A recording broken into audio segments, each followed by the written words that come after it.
Cartoon Bells। अरे कोई बात नहीं रेनू, मैं अभी ही चली जाऊंगी और दाने ले आऊंगी। तुम चिंता मत करो। उस बेचारी को भूख लगी थी ना, तो मैं कैसे मना करती। अरे भोलू, जरा देखो तो इस राधा को, फिर से लोगों की तारीफें बटोरने में लग गई। मुझे तो इससे बहुत चिढ़ होती है। अरे सच कहा कोला, मुझसे तो इसकी ये ड्रामेबाजी बिल्कुल झेली नहीं जाती। जब देखो तब अच्छा बनने का नाटक करती रहती है।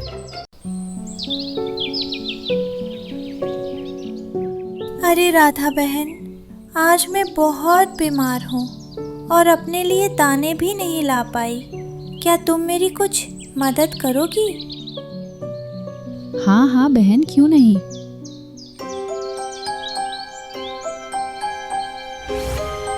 अभी थोड़ी देर पहले ही खेतों से मीठे मीठे दाने लेकर आई हूँ।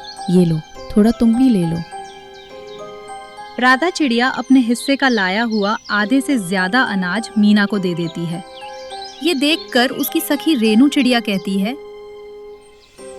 ये क्या राधा, इतना अनाज तुमने मीना को दे दिया? अरे तुम भी तो बीमार रहती हो और हम सर्दियों के लिए इसे इकट्ठा कर रहे हैं। ऐसे ही सबको बांटती रहोगी तो तुम्हें सर्दियों में भी खाना ढूंढने जाना पड़ेगा, वो भी बीमारी की हालत में।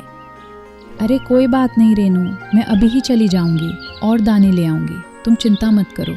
उस बेचारी को भूख लगी थी ना, तो मैं कैसे मना करती।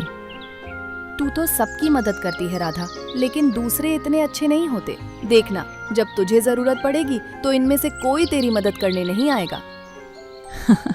कोई बात नहीं रेनू, मुझसे किसी का दुख देखा नहीं जाता और मैं उन्हें मना नहीं कर पाती। और अगर मैं नेक काम कर रही हूँ तो भगवान तो मेरी मदद करेगा ही। अब चलो मैं चलती हूँ, रात होने से पहले दाने लाने हैं। राधा उड़ जाती है। लगभग सभी लोग राधा चिड़िया को उसके स्वभाव की वजह से बहुत पसंद करते थे, मगर फिर भी कुछ कौवे थे जो राधा से नफरत करते थे। अरे भोलू, जरा देखो तो इस राधा को, फिर से लोगों की तारीफें बटोरने में लग गई। मुझे तो इससे बहुत चिढ़ होती है। अरे सच कहा कोला, मुझसे तो इसकी ये ड्रामेबाजी बिल्कुल झेली नहीं जाती। जब देखो तब अच्छा बनने का नाटक करती रहती है। सच कहा, और इसकी वजह से कितनी बार हम लोग फंसे हैं। पिछली बार जब हमने रेनू चिड़िया का बचाया हुआ खाना खा लिया था, तो इसी ने सबको हमारे बारे में सब कुछ बताया था और हमें कितना कुछ सुनना पड़ा था। चल कोला, इससे अपनी बेइज्जती का बदला लेते हैं आज। वैसे भी मैं इसकी अच्छाई को और बर्दाश्त नहीं कर सकता हूँ। क्या? हाँ हाँ, मैं तो तैयार हूँ, मगर हम ये करेंगे कैसे दोस्त?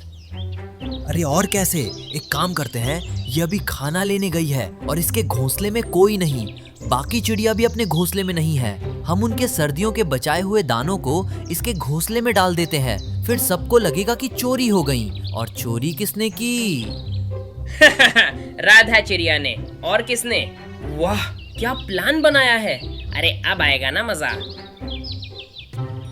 दोनों दुष्ट कौवे चोरी छिपे जाते हैं और दूसरी के घोंसले का सारा अनाज राधा के घोंसले में छिपा देते हैं। थोड़ी देर बाद जब सब चिड़िया अपने घोंसलों में लौटती है तो अरे ये क्या, मेरा सारा अनाज कहाँ चला गया? और मेरा भी। मैंने तो बहुत सारे दाने इकट्ठा करके यहीं पर रखे थे, कहाँ चले गए? और मेरा भी सारा खाना गायब है। ऐसे कैसे हो सकता है? सबके दाने एक साथ कैसे गायब हो गए हैं? सभी चिड़िया परेशान हो रही थी और तभी वहाँ राधा चिड़िया भी आ जाती है। अरे क्या हुआ? आप सब इतना परेशान क्यों लग रहे हैं? बताओ चिड़िया बहनों, क्या हुआ? राधा, हम सबका इकट्ठा किया हुआ अनाज चोरी हो गया है और हम सब बहुत परेशान हैं। क्या? भला ऐसा कैसे हो सकता है? अरे हमारे जंगल में सब इतने प्यार से रहते हैं, यहाँ भला कौन चोरी कर सकता है? अब चोरी तो हुई है ना राधा, और मुझे लगता है हमें सबके घोंसलों की तलाशी लेनी चाहिए। क्या? मगर हम में से भला कोई चोरी क्यों करेगा बहन? हमें एक दूसरे पर शक नहीं करना चाहिए। ऐसा मत करो। अरे क्यों नहीं, ये हमारे मेहनत से इकट्ठा किए गए भोजन का सवाल है। इसे ऐसे ही तो नहीं जाने दे सकते ना। और तुम इतना मना क्यों कर रही हो? कहीं ये सब तुम्हारे घोंसले में ही तो नहीं? क्या? भला मैं ऐसा क्यों करूंगी बहन? तुम्हें तलाशी लेनी है तो ले लो। मैं तो इसलिए कह रही थी कि हम सब एक परिवार हैं और परिवार को आपस में किसी पर शक नहीं करना चाहिए। बाकी तुम्हारी इच्छा। ठीक है राधा, सबकी तसल्ली के लिए एक बार तलाशी ले ही लेते हैं। शायद इससे चोर का पता भी लग जाएगा। हाँ हाँ चलो, और सबसे पहले मेरे ही घोंसले से शुरू करो। राधा ने चोरी तो की नहीं थी, इसलिए वो सबको अपने घोंसले पर ले जाती है। लेकिन जब सब राधा के घोंसले में जाकर देखते हैं तो सबका अनाज वहीं मिलता है। ये कैसे हो सकता है? ये मैंने नहीं किया है। राधा, अनाज तुम्हारे घोंसले से मिला है, इसका तो सिर्फ एक ही मतलब है। नहीं मीना बहन, मुझ पर शक मत करो, मैंने कुछ नहीं किया। अगर कुछ नहीं किया तो सारा अनाज तुम्हारे पास कैसे? हमें तुमसे ये उम्मीद नहीं थी राधा। तो तुम अभी तक बस अच्छेपन का नाटक करती थी। मैं सच कहती हूँ, मैंने कुछ नहीं किया। अभी भी झूठ बोल रही हो? कमाल हो तुम। राधा को ये सब सुनकर बहुत दुख होता है और वो दुखी होकर कहती है, ठीक है, किसी को मुझ पर यकीन नहीं तो एक काम करो, तुम सब अपना तो अनाज वापस ले ही लो, साथ में मेरा भी बचाया हुआ सब अनाज ले लो। मैं खुशी खुशी ये तुम्हें दे दूंगी। अब अपनी गलती छुपाने के लिए तुम और कर भी क्या सकती हो? इतना कहकर राधा अपने घोंसले में रखा सारा अनाज बाकी चिड़ियों को दे देती है। सभी चिड़िया अनाज लेकर वहां से चली जाती है। ये क्या हो रहा है भगवान, मैंने तो चोरी की भी नहीं थी और मेरे साथ ये सब जो गया। खैर, अब मुझे फिर से अनाज का इंतजाम करना होगा, वो भी जल्द, वरना सर्दियां आ गई तो बड़ी मुसीबत होगी। थोड़ी दूर पर एक छोटा खेत है, वहीं जाती हूँ। थोड़ा दूर है लेकिन वहाँ अच्छा अनाज मिलेगा। ये सोचकर राधा उड़ जाती है और दूर बसे उस छोटे से खेत में पहुंच जाती है। वो एक छोटा पत्ता लेती है और उसमें दाने इकट्ठे करके घोंसले में ले आती है। ऐसे ही शाम होने से पहले 2-3 बार जाती हूँ और दाने ले आती हूँ। बस तबीयत बिल्कुल ठीक नहीं लग रही है। ऊपर वाला मेरा साथ दे और मैं ठीक से काम कर सकूं। वही दूसरे पेड़ पर बैठे दोनों दुष्ट कौवे ये सब नजारा देख रहे थे और राधा की सारी बात भी सुन लेते हैं। वो एक दूसरे से कहते हैं, अरे कोला, ये राधा अब कहाँ से अनाज ला रही है? आसपास के सब जगहों से तो बाकी चिड़िया पहले ही अनाज ला चुकी है। ये तो अभी भी रुकी नहीं, और जब तक ये रुकेगी नहीं तब तक मुझे चैन नहीं पड़ेगा। अरे भोलू, ये तो हमें इसका पीछा करने के बाद ही पता चलेगा। चल कर देखते हैं। और इसका दूसरा काम भी खराब करते हैं। अब की राधा के पीछे दोनों दुष्ट कौवे भी चल पड़ते हैं। काफी दूर उड़ते उड़ते वो खेत पहुंच जाते हैं। अरे भोलू, देख तो, हमें तो इस छोटे खेत के बारे में पता ही नहीं था। हाँ कोला, सही कहा। तो ये राधा छुप छुप के यहाँ से अनाज इकट्ठा करने आ रही थी। ये तो हार मानने को तैयार ही नहीं है। चल भोलू, एक काम करते हैं, अपने सभी दोस्तों को ले आते हैं और यहाँ पड़ा सब अनाज इससे पहले हम ही खत्म कर देते हैं। क्या मस्त बात कही कोला। चल जल्दी से सबको बुलाते हैं। बेचारी नन्ही राधा धीरे धीरे अनाज बीनकर पत्ती पर रख रही थी, मगर जैसे ही वहां बड़े बड़े कौवों का झुंड आता है और वो सब अनाज खाने लगते हैं तो ये क्या, ये सब कहाँ से आ गए? क्यों राधा, इस खेत पर सिर्फ तुम्हारा हक है क्या? हम भी यहाँ अपनी भूख मिटाने आए हैं। चलो दोस्तों। अरे ऐसा मत करो, मेरा सारा अनाज मुझसे छिन गया है। अब मुझे यहाँ से कुछ दाने ले जाने दो। कहीं और जाओ, यहाँ तुम्हारे लिए कुछ नहीं। सभी कौवे जल्दी जल्दी अनाज खाने लगते हैं। अचानक से जोरों की बिजली कड़कती है और घने बादल छाने लगते हैं।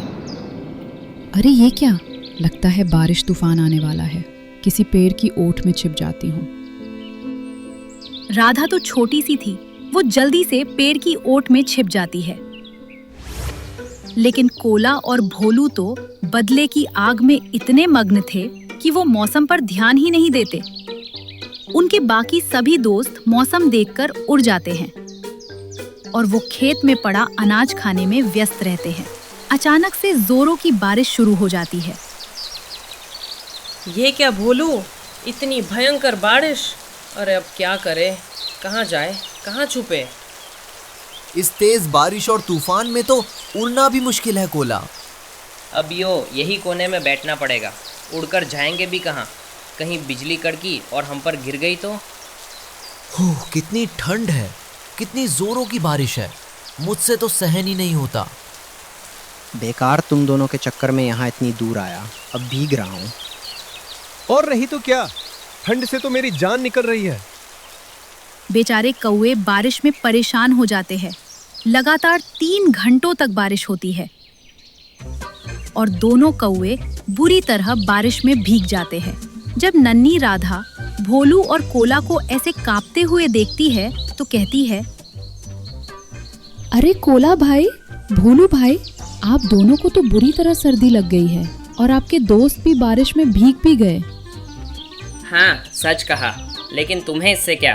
तुम क्या हमारा मजाक उड़ाने यहाँ आई हो? नहीं, ऐसा नहीं। आप एक काम करिए, मेरे साथ मेरे घोंसले में चलिए। उस पेड़ के नीचे कुछ खास जड़ी बूटियाँ लगी हैं जिनसे जुकाम ठीक हो जाता है। वहाँ आप वो जड़ी बूटियाँ खा लीजिएगा और साथ में मेरे घोंसले में जो अनाज रखा है वो भी खा लीजिएगा। उससे आपको बेहतर लगेगा। राधा की बात सुनकर तो दोनों दुष्ट कौवे भावुक हो जाते हैं। क्या सचमुच तुम हमारी मदद करोगी राधा, जबकि हमने हमेशा तुम्हें सताया है? हाँ, क्यों? मैं तुम्हारी मदद क्यों नहीं कर सकती भोला भैया। हमें मुसीबत में फंसे हर किसी की मदद तो करनी ही चाहिए। तुम नहीं जानती राधा, मगर हमने ही दूसरी चिड़ियों के घोंसलों से अनाज चोरी करके तुम्हारे घोंसले में रखा था। और यहाँ भी हम अपने दोस्तों के साथ इसलिए आए थे कि सारा अनाज हम खा जाए और तुम्हें कुछ ना मिले। और इस सब के बाद भी तुम हमारी मदद करना चाहती हो? कोला की बात सुनकर राधा थोड़ा चौंकती है, मगर फिर वो कुछ सोचकर कहती है, तुमने जो किया वो तुम्हारा स्वभाव था और मदद करना मेरा स्वभाव है। मैं तुम्हें यहाँ इस हाल में छोड़कर नहीं जा सकती, इसलिए तुम दोनों मेरे साथ चलो। क्या सच में राधा? राधा की बात सुनकर दोनों दुष्ट कौवों को अपनी गलती का एहसास होता है। वो राधा के साथ जाते हैं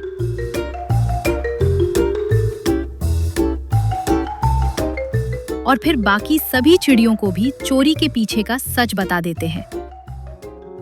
सभी चिड़िया राधा से माफी मांगती है और फिर सर्दियों का खाना जमा करने में एक दूसरे की मदद करती है। इस तरह से राधा का दयालु होना व्यर्थ नहीं जाता और दुष्ट कौवों को भी उनके किए की सजा मिल जाती है।